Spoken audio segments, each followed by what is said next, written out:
Hi, Jeremy. It's so nice to have you on the show. How are you doing today? Wonderful. Thank you for inviting me on. I'm excited to be here. Beautiful. And thank you for saying yes to the invite. I truly appreciate that. Thank you so much, man. Okay, Jeremy. I am quite excited to have you on the show today for some reasons. All right, firstly, my interest in knowledge seeking, because I believe in order to transition from a chaotic situation to that of a beautiful one, it takes the application of knowledge, quality information. And you see, ever since I discovered that light in the Hebrew means knowledge and darkness means ignorance, Jeremy, I've been so keen to knowledge seeking because I do not want to remain in the dark. In the dark. So now the second reason why I'm excited to have Jeremy on the show is for the sake of the listeners. There are a lot of informations flying out there, and they trust me to bring on amazing guests, good quality information. And that's why I was really excited when I came across your profile, because I believe after our conversation, they are definitely going to send me thanks for bringing on Jeremy. I trust that. So, Love it. for that reason, Jeremy, let's get started with your introduction. Talk to us about your journey, your personal journey, professional journey, how you got here. Then afterwards, I've gotten some beautiful questions for you. Okay, Jeremy, Yeah. over to Well, you. in a nutshell, the personal and professional journey are pretty intertwined. I've been an entrepreneur my entire career. So that's over 25 years now of working with entrepreneurs as an entrepreneur. And what's really, to me, so powerful about entrepreneurship is it allows you to get what I call entrepreneurial freedom. And that's the freedom of choice in terms of how you spend your time. You can reinvest it in your business, reinvest that in your community, spend that time with your family. You get to choose what you do with your time versus someone else defining, what your day looks like in terms of a job. Um, Entrepreneurs have that unique ability to gain control over how they spend their time. But many folks approach it the wrong way and end up with something worse than a job and worse than having your own business. Beautiful. I get that. And that's a beautiful one because I believe, in just my opinion, I believe most of us are born to have that freedom if of choice. You can how do I put it now, decide how you spend your time and where you put your time Yeah. in. There are a lot of restrictions with having a job. You can't do this, you can't do that. You At times some folks are only free during the weekends and Saturdays, Right. and I get it. It can be So better. that's a good one you're doing. Yeah. Okay, so shall we get started with the questions, Jeremy? Let's jump in. I love it. Oh, I didn't get that. You said what? Yeah, let's jump in. I'm looking forward to Network. your question. Okay, okay, beautiful. So let us start from this, okay? What is that thing that you believe that most people disagrees with?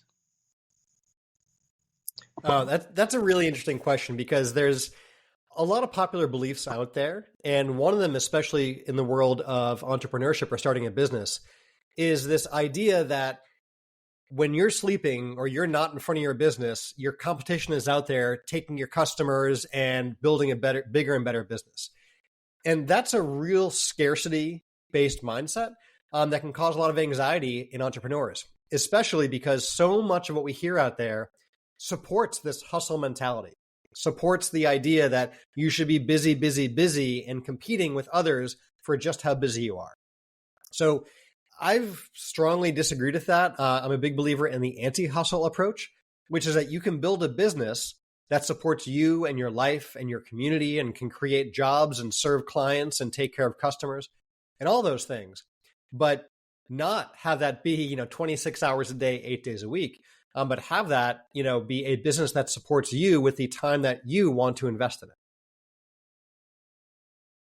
Powerful, beautiful. I got that. Amazing. You used the particular word scarcity mindset. And I think that is it. Because we have to understand that what we are doing is different and unique one way or another. And some folks might prefer to go after this because of this particular way that they attend to their customers. And some might say, I want to go after these people because of the way their product look like. So there's this difference in that competitive mindset. I got that, Jeremy. That was a great one. Okay. So So it's let interesting how yeah. the way you summed that up, because it reminds me of a client I was working with, who was a solopreneur who had started a business and was running everything himself. What that meant, though, is that if he wasn't there on the front line to take care of his customers every moment of the day, they could have a problem and need his help and be out of business until they heard back from him.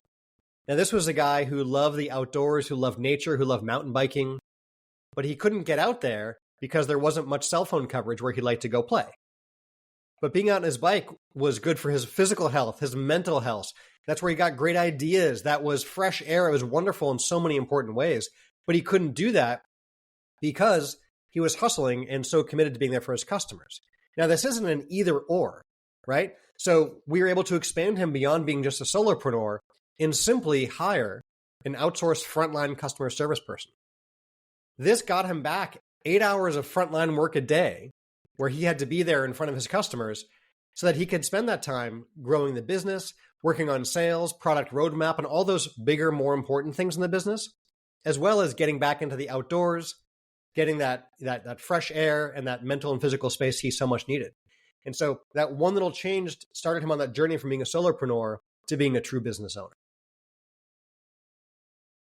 A true business owner. I got that. Amazing.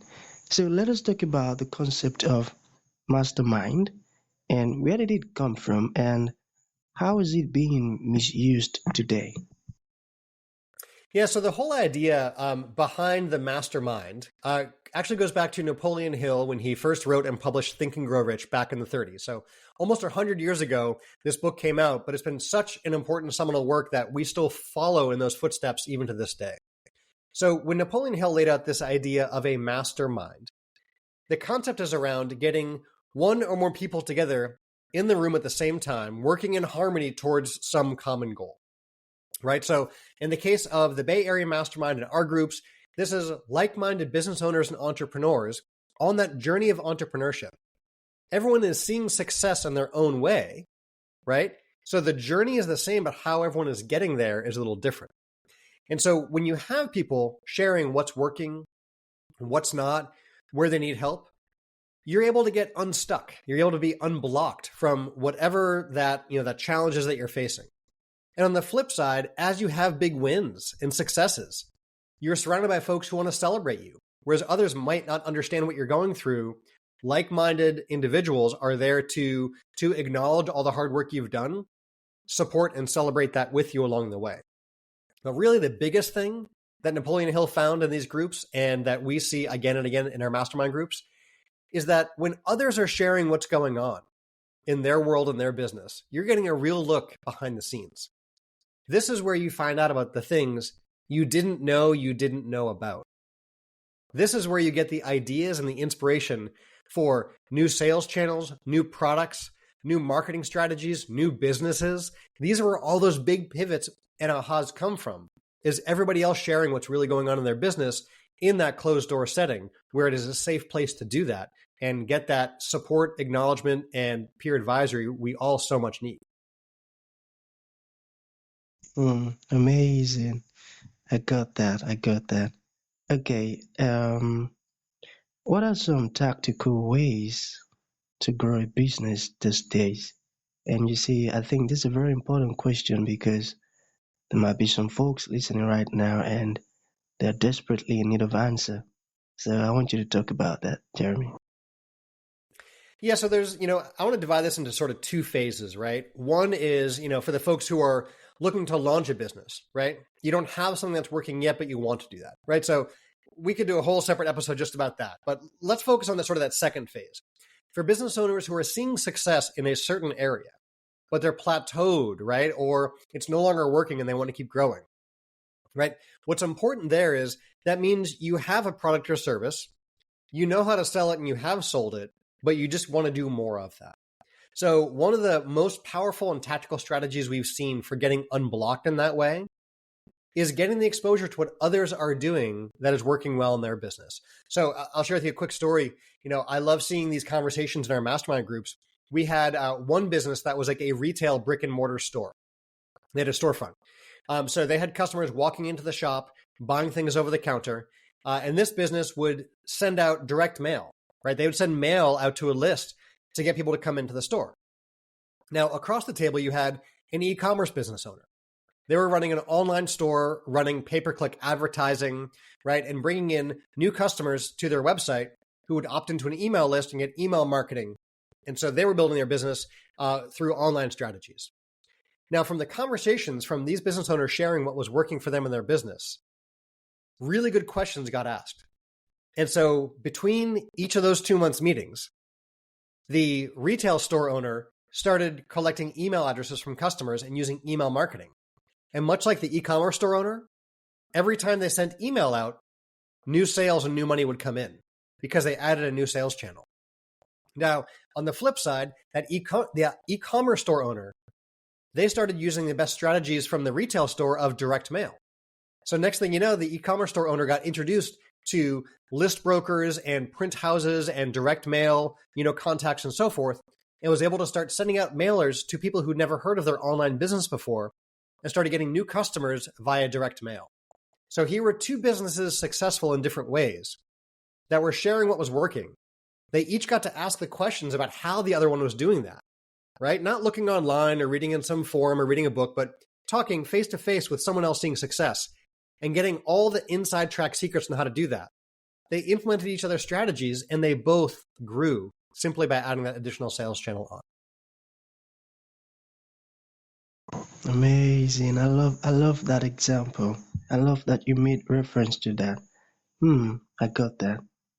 Okay, let us talk about the difference between working in your business and working on your business. Oh, yeah. So when we talk about working in your business, this is doing the work of your business, right? If you are an electrician and you have an electrical company, this is going out and doing the work with clients. If you have an SEO agency or a content company, whatever it is, the work in the business is the stuff you just need to do to take care of your clients and run the business. Working on your business, this is vision, this is strategy, systems, hiring. It's all the things you do that can help to grow your business, right? That isn't the work that you hire people to do inside the business. And many newer business owners get stuck in the day-to-day work in the business. They don't make the time to work on their business. And as a result, they end up putting more and more and more hours in. And it gets harder to run their company, and they don't actually see the growth. Conversely, when business owners carve out the time on their calendar and block that time to do the important work on the business, right? And this is what our members do every month when they come to the mastermind day for a full day. They're blocking that time monthly to be dedicated to working on the business, to learning the new strategies, to seeing what's working out there, to sharing the big wins and the big challenges, to getting unblocked and so much more. That's how you can leverage the power of the mastermind to create that space to work on your business. Great. Beautiful.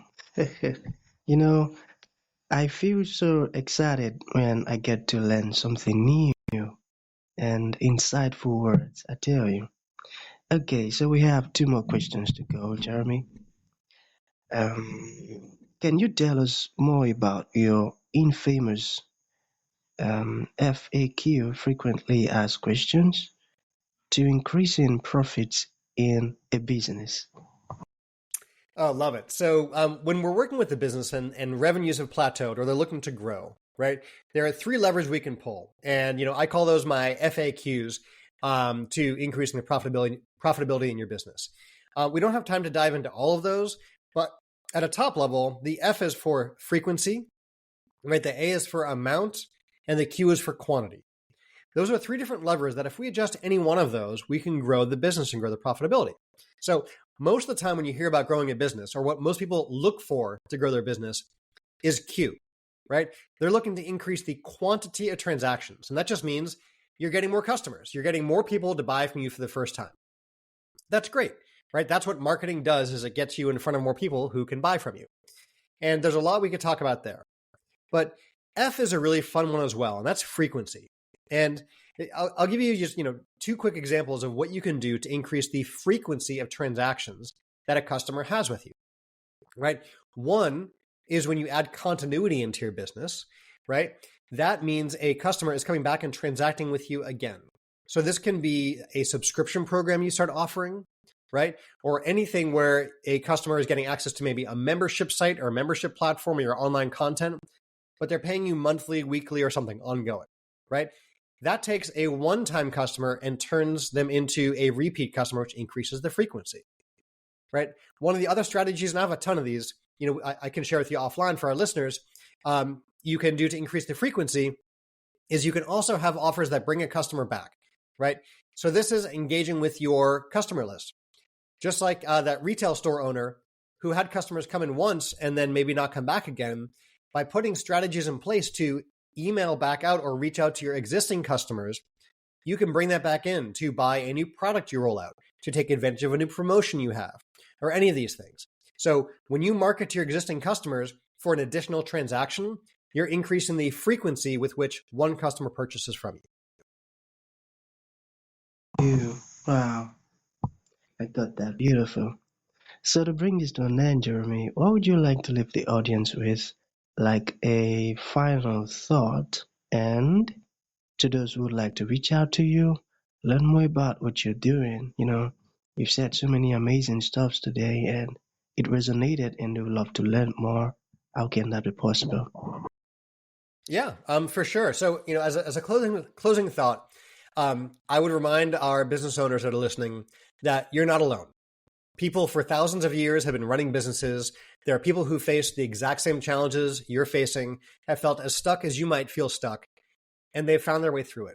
So surround yourself with that mastermind of folks on that same journey who can help you to get unstuck, who can celebrate you and can help you to get to where you want to be. Others have done it, and you can too. And for those who are looking to connect, you can find me over at bayareamastermind.com, BAYAREA, mastermind.com. You'll find the 3 levers to increasing profitability in your business there, resources on how to start a mastermind group, how to join a mastermind group, and so much more is all there at bayareamastermind.com. Beautiful. Others have done it, and you can too. I got that. So that's going to be the end of the show, Jeremy. Thank you for coming, and thank you for sharing these amazing words with us. It means a whole lot, man. Thank you. I love it. Thank you for inviting me on and for putting together a great show.